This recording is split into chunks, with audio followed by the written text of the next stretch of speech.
am writing this under an appreciable mental strain, since by tonight I shall be no more.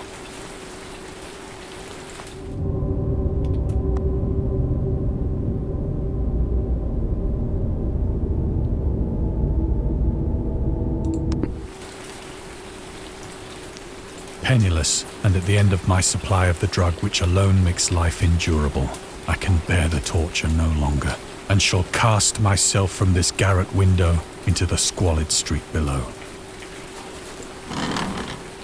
Do not think from my slavery to morphine that I am a weakling or a degenerate. When you have read these hastily scrawled pages, you may guess, though never fully realize, why it is that I must have forgetfulness or death.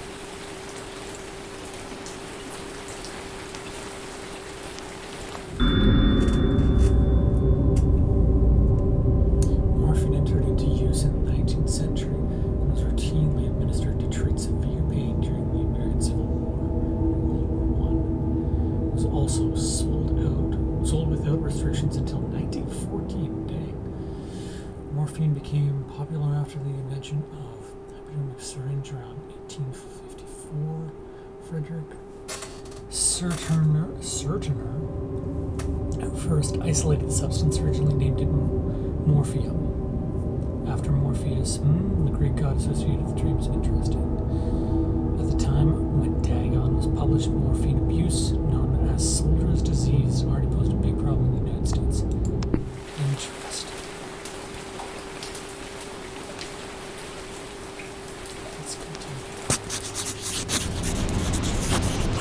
It was in one of the most open and least frequented parts of the broad Pacific that the packet of which I was supercargo fell a victim to the German sea raider.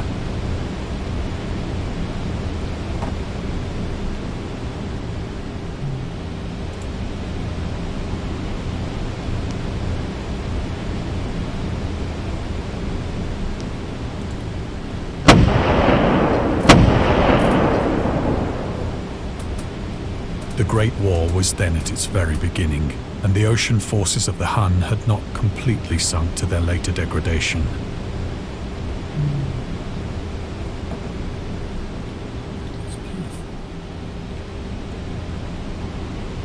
So that our vessel was made a legitimate prize, whilst we of her crew were treated with all the fairness and consideration due us as naval prisoners.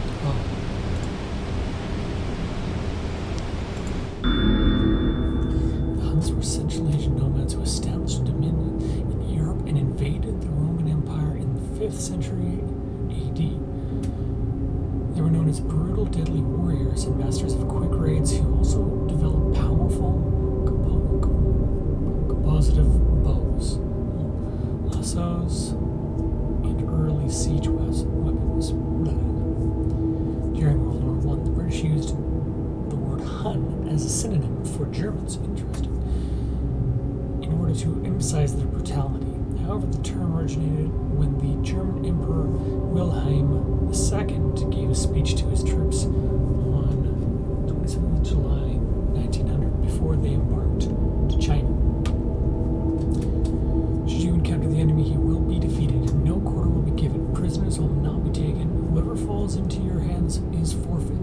Just as thousands of years ago, the Huns under their king Attila made the name for themselves, one that even today makes that seem mighty in history and legend. May the name German be affirmed by you in such a way in China that no Chinese will ever again dare to look cross-eyed at a German.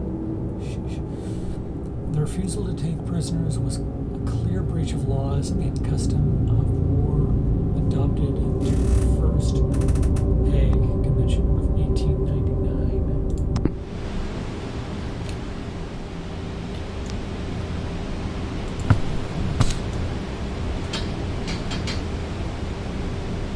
So liberal, indeed, was the discipline of our captors, that 5 days after we were taken, I managed to escape alone in a small boat with water and provisions for a good length of time.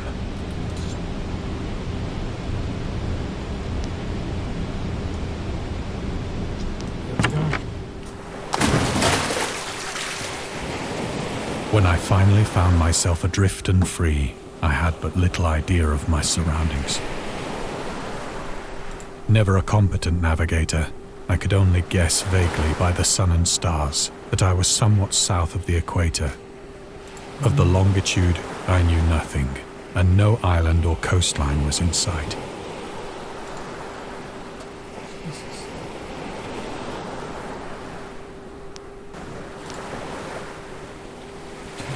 The weather kept fair, and for uncounted days I drifted aimlessly beneath the scorching sun, waiting either for some passing ship or to be cast on the shores of some habitable land.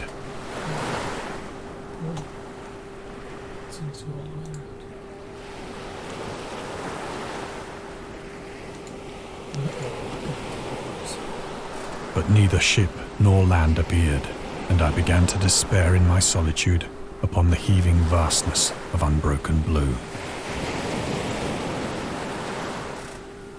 The change happened whilst I slept. Its details I shall never know, for my slumber, though troubled and dream-infested, was continuous.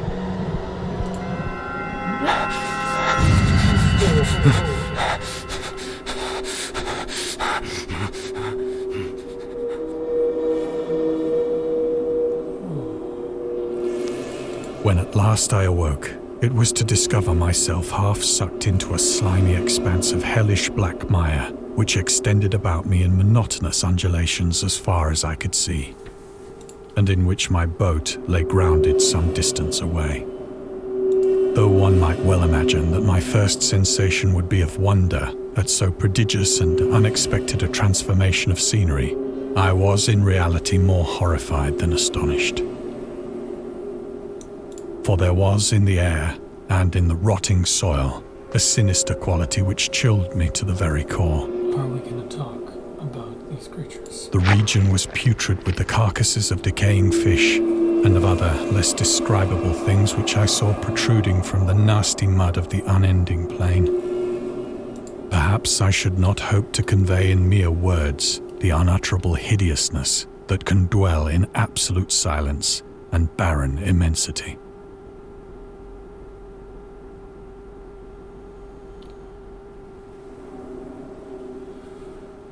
There was nothing within hearing, and nothing in sight, save a vast reach of black slime.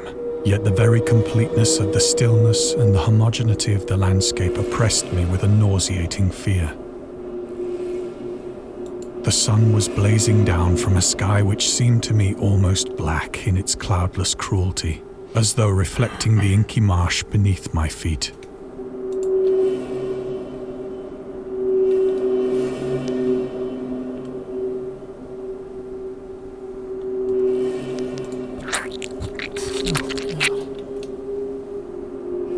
As I crawled into the stranded boat, I realized that only one theory could explain my position. Through some unprecedented volcanic upheaval, a portion of the ocean floor must have been thrown to the surface, exposing regions for which innumerable millions of years had lain hidden under unfathomable watery depths. So great was the extent of the new land which had risen beneath me that I could not detect the faintest noise of the surging ocean, straining my ears as I might.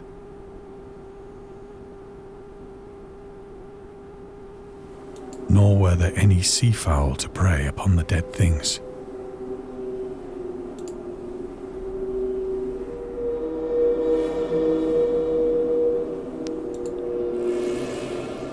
For several hours I sat thinking or brooding in the boat, which lay upon its side and afforded a slight shade as the sun moved across the heavens. As the day progressed, the ground lost some of its stickiness and seemed likely to dry sufficiently for traveling purposes in a short time. That night I slept but little, and the next day I made for myself a pack containing food and water, preparatory to an overland journey in search of the vanished sea and possible rescue.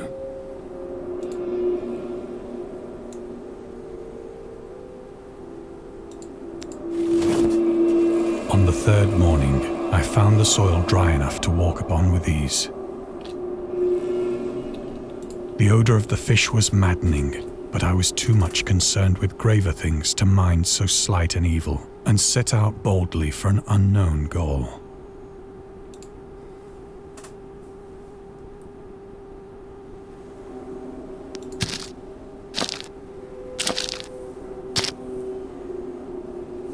All day I forged steadily westward, guided by a faraway hummock which rose higher than any other elevation on the rolling desert.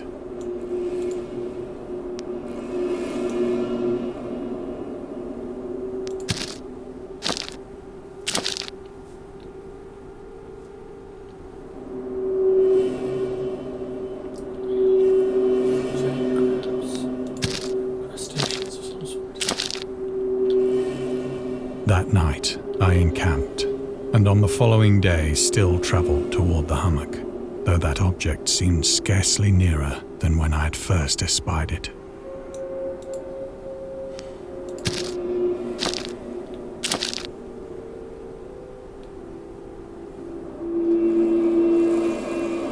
By the fourth evening, I attained the base of the mound, which turned out to be much higher than it had appeared from a distance. An intervening valley setting it out in sharper relief from the general surface. Too weary to ascend, I slept in the shadow of the hill. I know not why my dreams were so wild that night, but ere the waning and fantastically gibbous moon had risen far above the eastern plain, I was awake in a cold perspiration, determined to sleep no more. Such visions as I had experienced were too much for me to endure again, and in the glow of the moon I saw how unwise I had been to travel by day.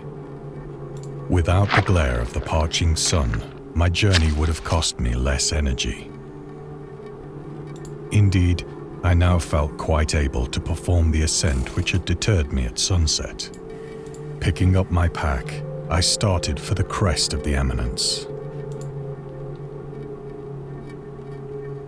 Up we go.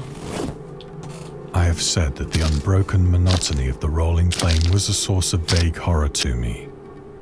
But I think my horror was greater when I gained the summit of the mound and looked down the other side into an immeasurable pit or canyon,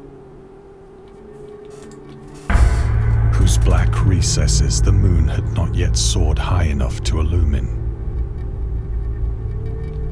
I felt myself on the edge of the world, peering over the rim into a fathomless chaos of eternal night.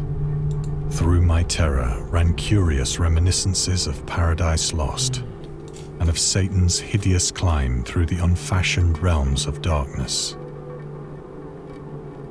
As the moon climbed higher in the sky, I began to see that the slopes of the valley were not quite so perpendicular as I had imagined.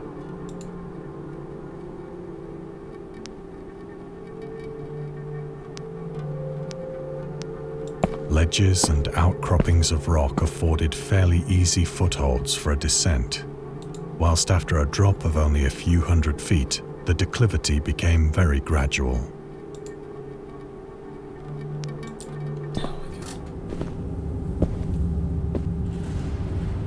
Urged on by an impulse which I cannot definitely analyze, I scrambled with difficulty down the rocks and stood on the gentler slope beneath,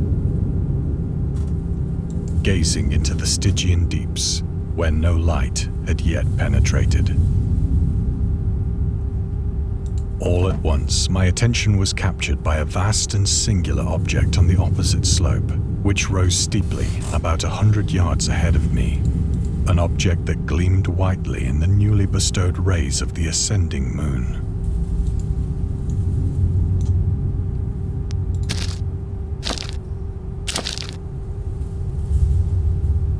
That it was merely a gigantic piece of stone, I soon assured myself.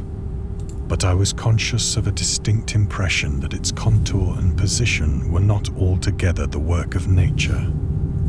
A closer scrutiny filled me with sensations I cannot express.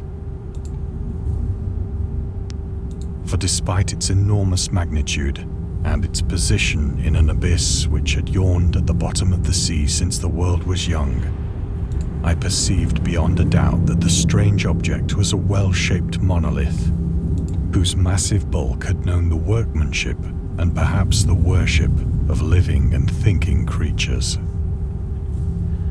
Dazed and frightened, yet not without a certain thrill of the scientist's or archaeologist's delight, I examined my surroundings more closely.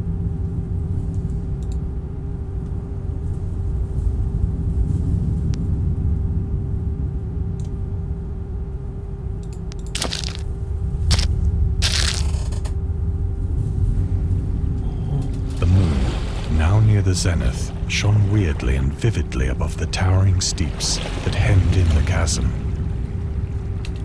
and revealed the fact that a far-flung body of water flowed at the bottom, winding out of sight in both directions and almost lapping my feet as I stood on the slope. Across the chasm, the wavelets washed the base of the cyclopean monolith, on whose surface I could now trace both inscriptions and crude sculptures.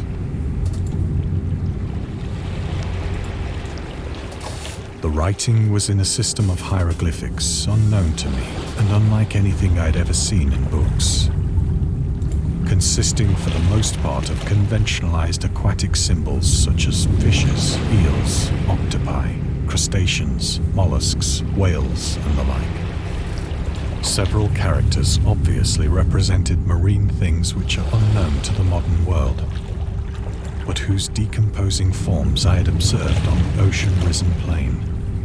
It was the pictorial carving, however, that did most to hold me spellbound.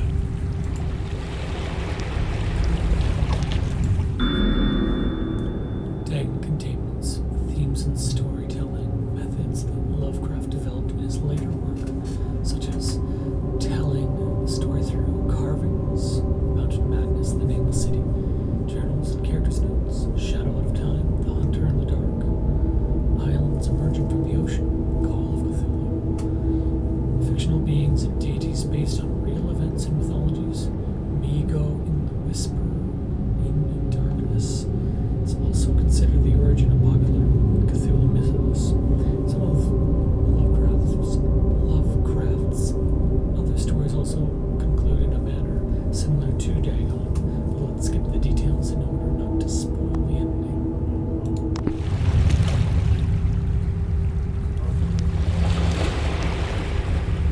Plainly visible across the intervening water, on account of their enormous size, were an array of bas-reliefs whose subjects would have excited the envy of a doré.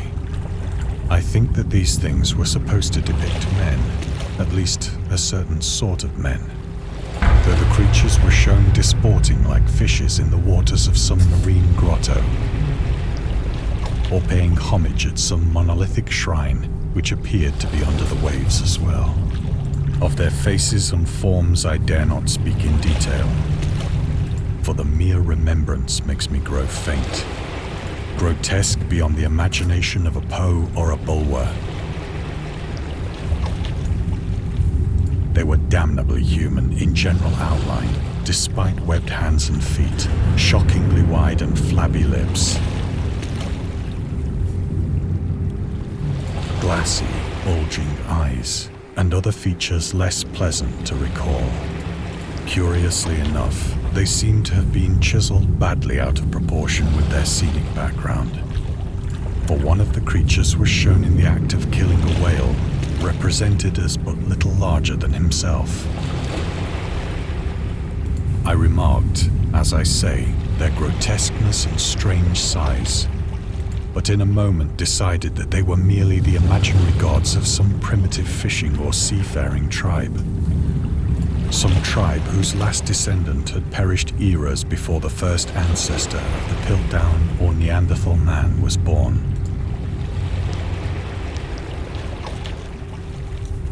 Awestruck at this unexpected glimpse into a past beyond the conception of the most daring anthropologist, I stood musing whilst the moon cast queer reflections on the silent channel before me.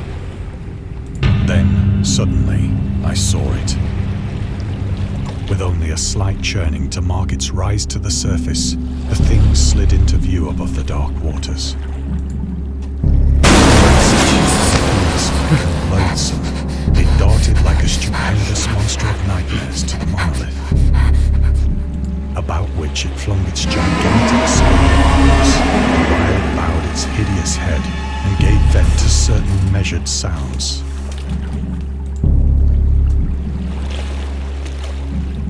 I think I went mad then. Of my frantic ascent of the sloping cliff and of my delirious journey back to the stranded boat, I remember little.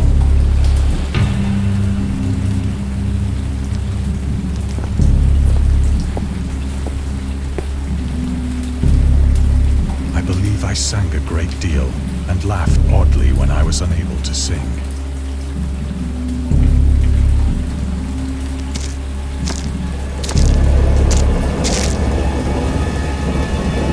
I have indistinct recollections of a great storm sometime after I reached the boat. At any rate,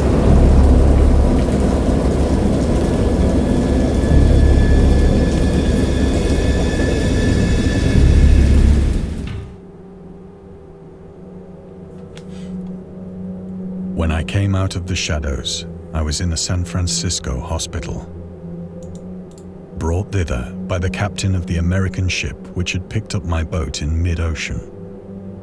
In my delirium, I had said much, but found that my words had been given scant attention. Of any land upheaval in the Pacific, my rescuers knew nothing, nor did I deem it necessary to insist upon a thing which I knew they could not believe.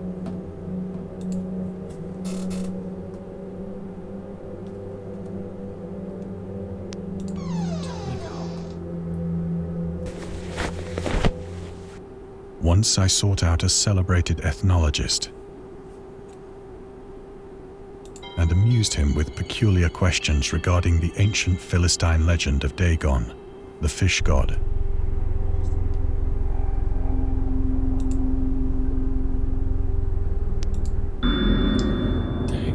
Dagon was the main deity of the Philistines, worshipped throughout the Middle East as the ancient god of fertility and crops. In Hebrew, the word Dagon was a common noun for grain. The rulers of Akkad, Mesopotamia, chose him as the patron saint of their war conquests. He also appeared as the judge of the dead in the Assyrian poem in an underworld prison warder in one of the Babylonian texts. He is often mistakenly taken for a fish god due to the wrong interpretation of his name, as in Hebrew the word dag means fish. In H.P. Lovecraft's works, Dagon is an underwater deity ruling over the deep ones, a humanoid race, fish traits that reside in the oceans. He is worshipped by a secret cult called the Esoteric Order of Dagon. Interesting. Oh.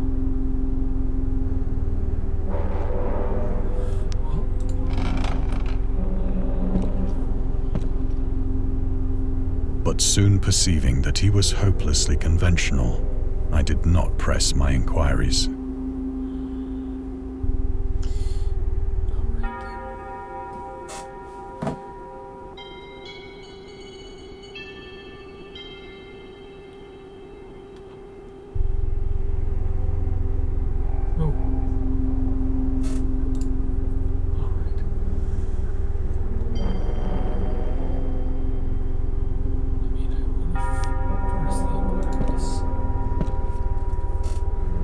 The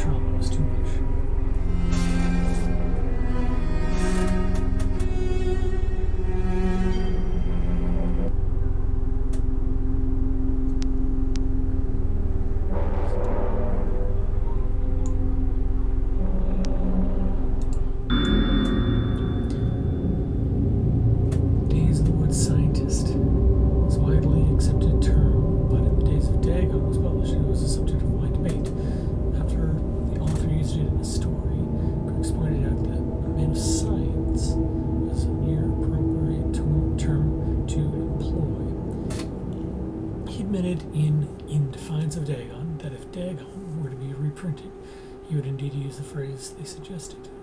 Scientist was coined as an analog to artist, to be used when referring to those studying different branches of science. Yet, in the 18th and early 20th century, scientific researchers in Great Britain and the United States were of the opinion that man of science resembled the term man of letters was the only proper choice. Among other things, it was gender specific, indicating that science was an endeavor to be pursued by only one sex. The term scientist became accepted only after World War II, and man of science started fading into obscurity as an old-fashioned synonym. Interesting. Also, that was very hidden, which makes me wonder if I've missed anything else.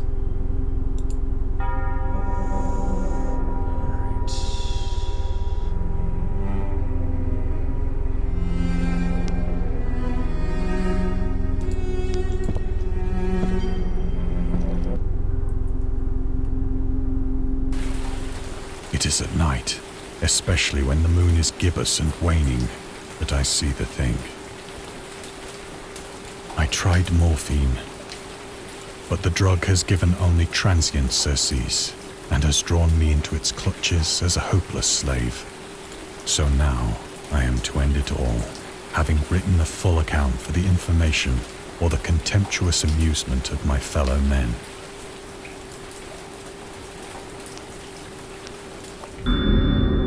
Lovecraft hated tobacco, even though he used to smoke when he was 12, in order to look and feel like an adult. In his correspondence with friend Reinhard Kleiner, he claims that he quit as soon as he started wearing long pants.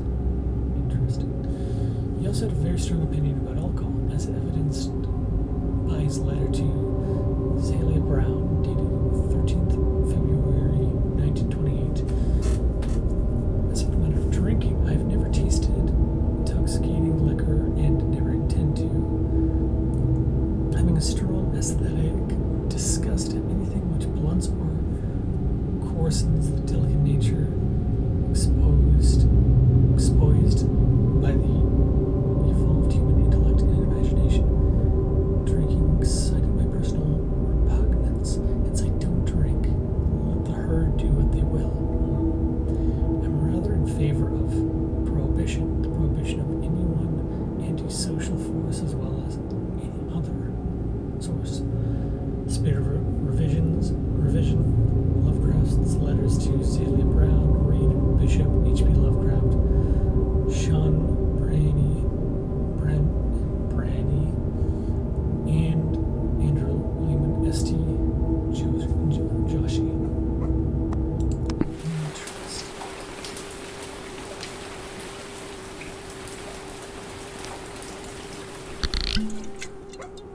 Often, I ask myself if it could not all have been a pure phantasm. A mere freak of fever as I lay sun-stricken and raving in the open boat after my escape from the German man of war.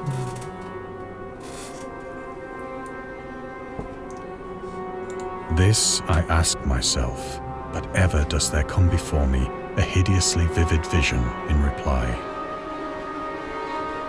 I cannot think of the deep sea without shuddering at the nameless things that may at this very moment be crawling and floundering on its slimy bed, worshipping their ancient stone idols and carving their own detestable likenesses on submarine obelisks of water-soaked granite. I dream of a day when they may rise above the billows to drag down into their reeking talons the remnants of puny, war-exhausted mankind. Of a day when the land shall sink and the dark ocean shall ascend amidst universal pandemonium.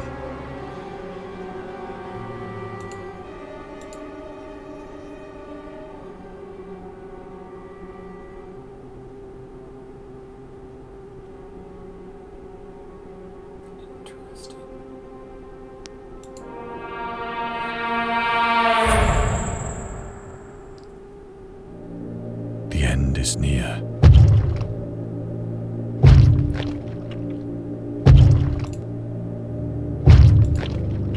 I hear a noise at the door, as of some immense slippery body lumbering against it.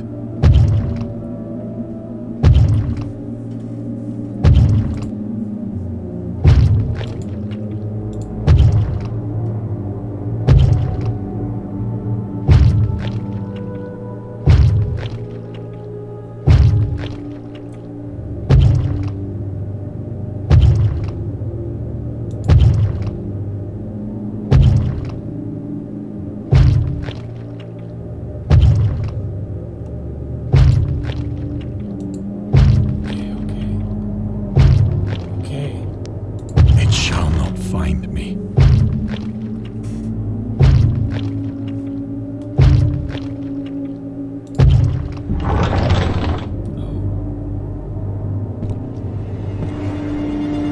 God, that hand!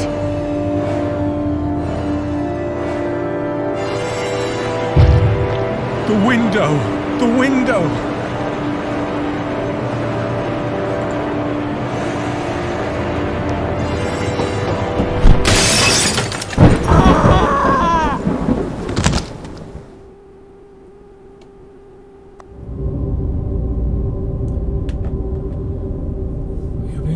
Immersing yourself in a little pool of cosmic horror. We would appreciate it if you took a moment to rate Dagon and check out the other DLCs. Very interesting. I shall absolutely do that later.